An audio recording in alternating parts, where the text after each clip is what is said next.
and welcome to the Popcorn Junkies. Welcome. We are reviewing a series, a Netflix series called The Perfect Couple, starring Nicole Kidman. She's probably the one absolutely household name I think everyone would know. Yeah, I think so, yeah. Alongside Liev Schreiber, who plays her husband. Now, going into this, I watched the first episode of this on my own. I think you were at the NTAs or something. And I kind of went into this thinking, oh, this is going to be a bit White Lotus. There's a huge trend, isn't there, at the moment for films about how the rich live and then pulling them down a peg or two and, you know, affluent, Instagram friendly, and then underneath it is the belly of nastiness and all that kind of stuff.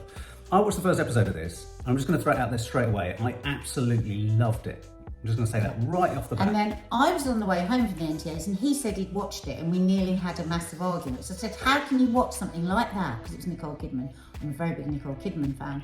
And without me. He said, well, I'm sorry, I just had to and you're going to have to catch up. Right, so we're not a perfect couple. So the next day I watched it with our 17-year-old daughter who also loved it. And why did we love that first episode? Well, straight away, I love the opening titles. Love them.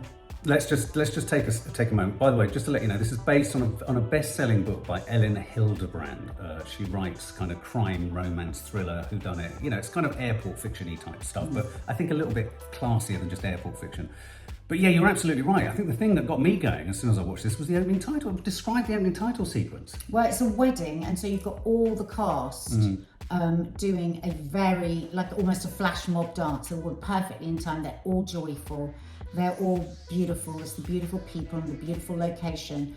And I just love that. I love that vibe. What's that film that we love that's all around a big dance? Remember that film we were obsessed with? Oh, the Italian film, yeah, the Italian film. And I just love that kind of scene. One of my biggest ambitions is to be part of a flash mob. A flash, yeah, and what I also like about it right at the beginning, it gives you tonally something that's a bit different. It doesn't take itself too seriously. There's a lightness of touch to it. You feel they're kind of potentially in character and out of character. Yes. And it is actually one of those title sequences. All the streamers now give you the choice to skip intro. Oh, don't skip the We intro. actually go back and re-watch It's intro. a little bit Mamma Mia. And as the series cooler. go on, I found, because I think it's always really important when you know, this is from an actor's point of view, when you're playing an unpleasant character, you have to give some pleasantries to keep the audience. And so all the way through the series, each time you have this dance to watch, it kind of like, I don't know, it just sort of, it makes you open to the characters again. I agree. Yeah. So it's a 6-part series. We've watched it all. A It came out. classic whodunit. Classic whodunit, Classic. parked within the wondrous location of Nantucket. You know, we have this wonderful couple, high-end, successful couple, Nicole Kidman and her husband, Liev Schreiber, and their son is getting married. Nice, simple premise. A simple premise of a marriage, and very quickly in episode 1, I thought, hey, all the nuances, all the sort of rivalries, all the sibling issues, all the kind of parent, and even between, you know, Nicole Kidman and her husband, there was a kind of frostiness. What's going on here? And Nicole Kidman is unbelievably watchable. First and foremost, she is a brilliant actress. She really, really is a brilliant actress, in my opinion.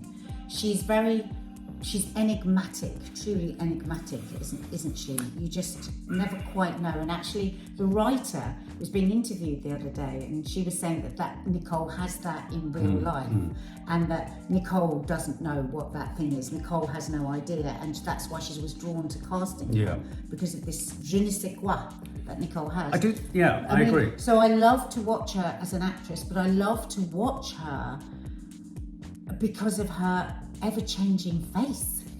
So I'm going to be honest. Right. It draws me in. I'm always looking for her earlobes myself. I have to say, I've always been a huge fan and advocate of Nicole Kidman, but I have to confess, my worry going into projects now, I think True Little Lies, was it True Little Lies? That was sensational.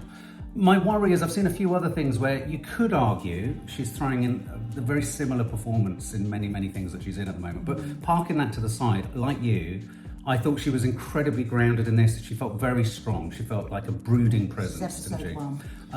Yeah, and you wanted to, like, oh, I can't wait to unpeel the layers of this relationship and all this. And I love a stinking rich family that own their own island. And the first and second episode where you sort of flash, because there's a murder, that's all we're going to say. And you see all these flash interviews in the police station, don't you, with their staff and the way that they're describing. Like, I love that. Well, it's coming for a bit of criticism for that. They use this device where essentially, quite quickly, a murder has happened, so it becomes a whodunit, and it's quite a kind of very simple whodunit. And this is, if anything, this is just a very sort of effective series of throwing you down so many different routes, doesn't it? I mean, it does all the things that a good whodunit should do, which is, could it be him? Could it be her? Why is it her? Why is it him? All that. But the stylistic choices that it made in the first 2 episodes, which I have to confess, I felt it then let go of and was all the poorer for it.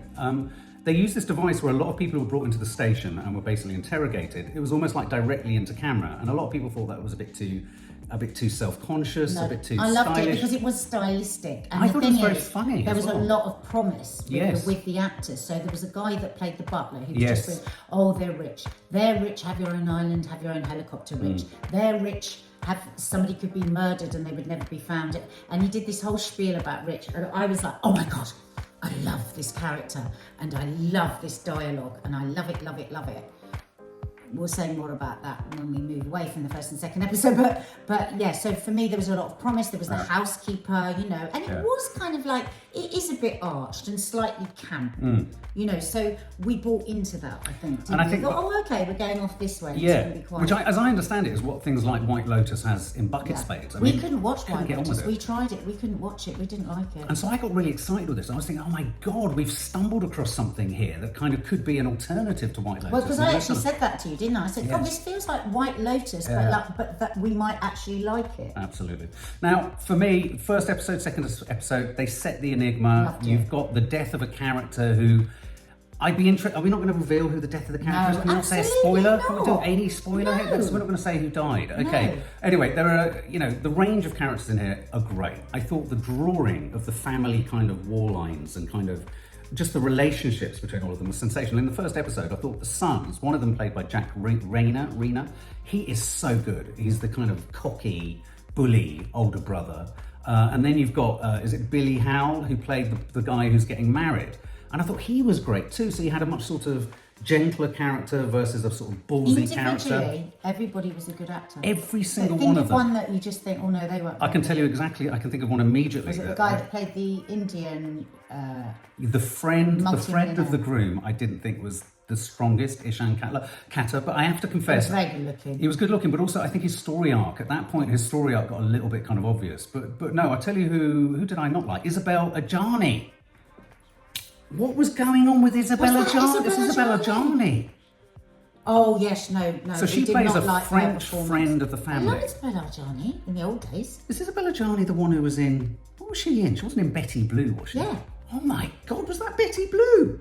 Was that? Or was that? No. That was Anyway, like Beatrice but Starr. yes, I did not like her performance one bit. It was too over the top. The director obviously So over hadn't the helped top. her and reined her in. Yeah. And it was like it was just like a caricature of a French person. It was just... Yeah. But anyway, so episode 1, 2, I was going into work going, oh my God, you have to watch The Perfect Couple. It's so good. It's so juicy. It's sexy. It's a whodunit. Oh, I said to you, I've got to phone Mum. Mum's going to love this. Mum. It was I very even much thought phoning that. my mum. I was going to phone Annie and say, Mum, you've got to watch And we this. binge watched the first 2 and then, oh, let's save the third one till tomorrow. Well, we have bad news for you. Others may be fine. I think my mum would still like it. But for me, episode 3, I was like, oh my God. It was like the whole thing fell apart. Well, the weird thing about it is it has 2 very different sort of spaces in which the whole story takes place. One is in the house, and it's the family, and it's the inner machinations and how they're relating to each other, and you feel there's a cover-up and someone's hiding the details, the truth. You're discovering infidelities, all this kind of stuff is going on. And then you've got the cops, you've got the investigative cops, who I have to say, the woman particularly, what's the name of the actress? Donna Lynn Loved her. Champlin. Her first entrance, she was great. Sensational. I really liked the tone and the way in which they treated the cops. There was a lightness of touch. They were kind of funny and amusing. It was almost a little bit like Fargo. You know, when you've got that cop who's got the weird accent who kind of comes in and is a bit quirky. But it needed 10 episodes instead of 6, so that we've got so many characters. And what started to happen in episode 3, that everyone was massively underwritten. So you were cut to different scenes. So you weren't getting your teeth into anything. Totally agree. And I think one of the major problems with it in general is the first episode especially, I thought great, a show where it's given time to characterization. You really I got a flavour of everyone's differences and their connections to each other. And then as it went on, the plot it started to move so quickly that it felt like, for the weight and heft of some of the things that you're being told and finding out, we weren't getting enough time to spend with the characters to see how this would play out. And so it became, for me, and then that was hard for the actors, because you started to think, do I not like this performance? But actually it was like they were just chunking off little bits.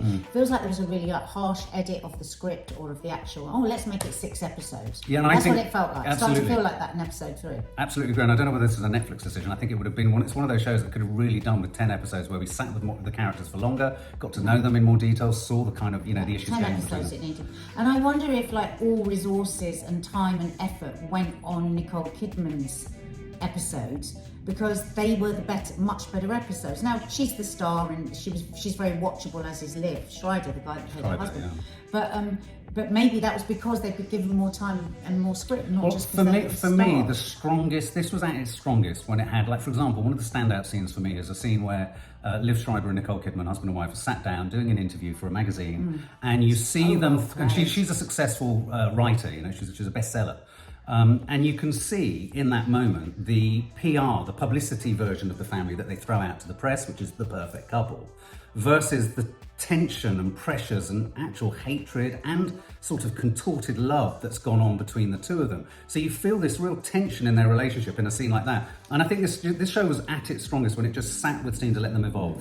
And when you felt that real ticking, where there was allowed to be a bit of breath, so you could feel the ticking of the tension and what's going to happen. You know things are going to go terribly wrong, but you can't guess how.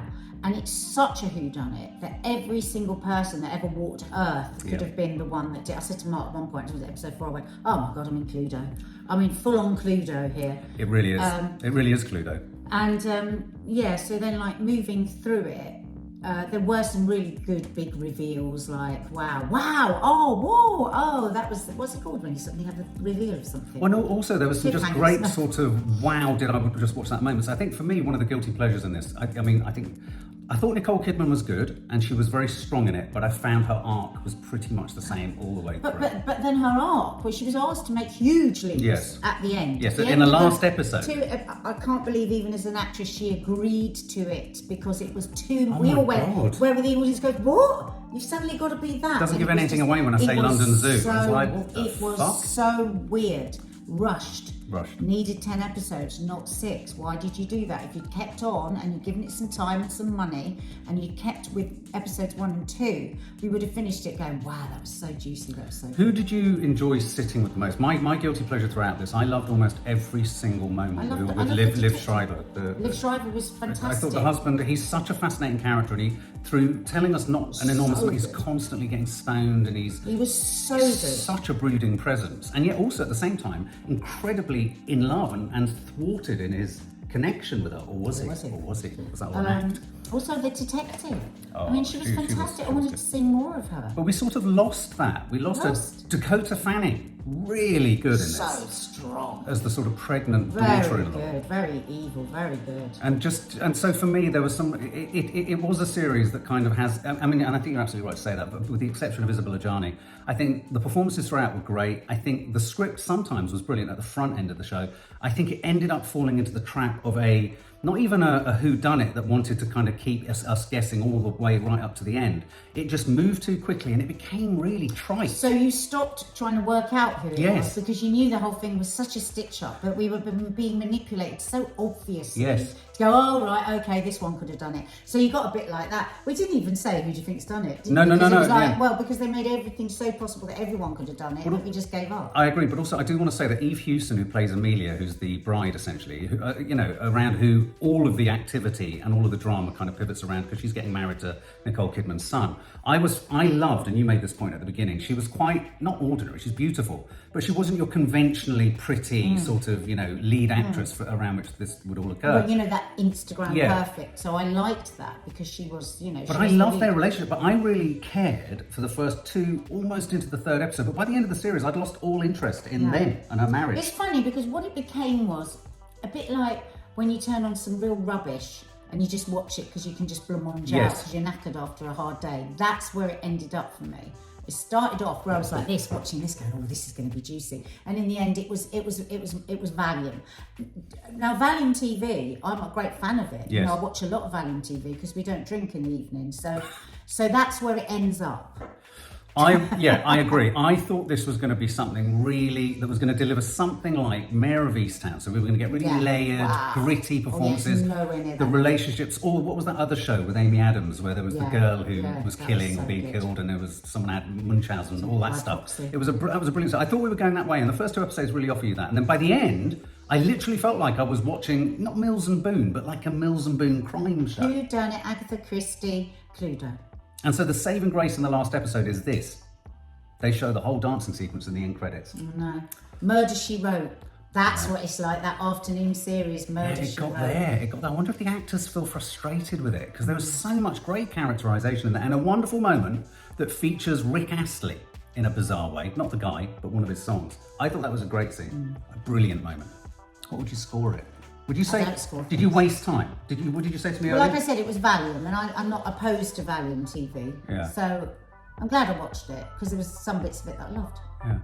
I'd give it 65 out of 100.